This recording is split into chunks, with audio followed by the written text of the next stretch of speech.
you have to watch these hearings to understand how cretinous and submental the House Republicans that are advancing this agenda are, and how easy, therefore, they are to puppeteer.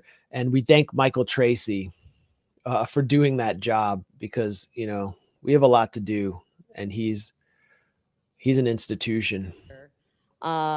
In particular, on the delay of the sale of 6,500 JDAMs. I'm sure you're familiar with them. These are the high-precision, GPS-oriented. If you want the least amount of collateral damage in an urban area, you want a JDAM, and we have sent out tons of them to Israel and everywhere else. They also just happen to be made in the St. Louis metropolitan area, in St. Charles, in my district. And since I have not yet received a response to this letter, let me ask you why. Why has the administration failed to move forward with the notification process for the sale of 6,500 JDAMs to Israel? And when will the administration resume the notification process? Congress right now is still reviewing a JDAM sale that we sent forward. What specific issues remain outstanding for the review? We follow the process, and we've gone out of our way to pre-notify Congress. What bureaus object to the sale? It's not a question of objecting. We want to follow the process. Will you, sir, please, because it has truly been months and months and months. Will you commit to bringing your personal engagement to ensure the process for this specific case moves expeditiously? We're going to make sure that all of the cases move expeditiously. Well, this one sure is not. And this one. Have any divisions within state conducted and any economic analysis to the measure the impact of potential even job losses and furloughs because of your decision to pause this pending arms sale? And if not, why not? Because you know what, sir? My constituents in St. Louis, greater metropolitan area, they were this whole region, they rely on these jobs to pay for their mortgages, their car payments, the daycare costs, and they can't afford to lose their jobs to support this partisan stall tactic. They're sitting in a warehouse, 6,500 of them. There is no pause. And as I said, in many cases, including this one, we have previewed with Congress, which we're not at all obligated to do, sales that we were contemplating. And you have not come to us to tell us this. We read about this in Axios, the Wall Street Journal, and CNN. Arms sales to trusted partners like Israel, Taiwan, and NATO allies are a critical component of our national security. Are you concerned that delaying sales to Israel will diminish our credibility as the arsenal of democracy? Again, we're following the process, and again, I invite you to look. Well, the process has taken too darn long, and they've been sitting there for months, and no one's explaining what's holding them up. But you all, they've been signed off on. I mean, the United States, sir, has obligations to our friends and allies, including Israel. Yeah, I meant to play a different clip, but that's just as revealing. I mean, you know, you had that guy, that candidate in New York, whose motto was the rent is too damn high.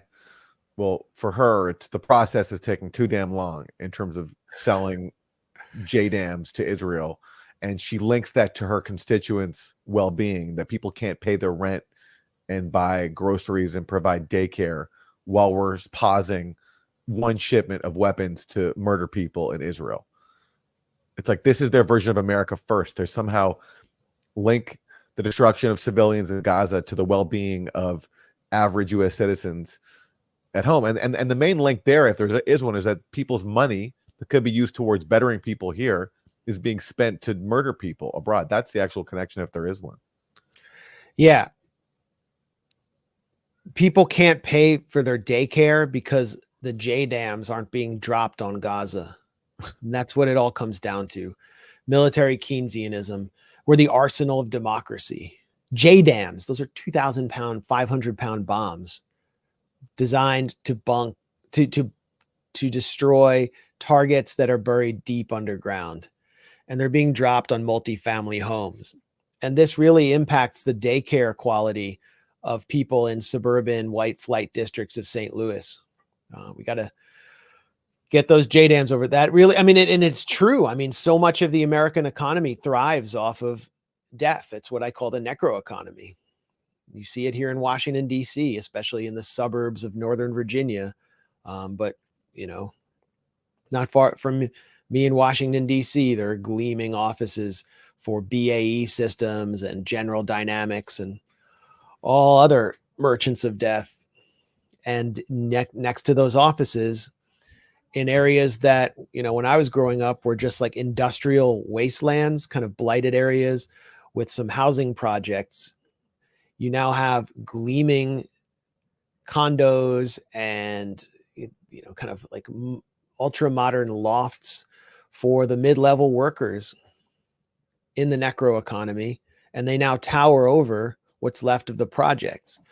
The people living in the projects, Greenwood Terrace, for example, over in Southwest Washington, D.C., which is just surrounded by these drone lofts. They've gotten no improvement in their quality of life, none. So perfect example of the necro-economy there.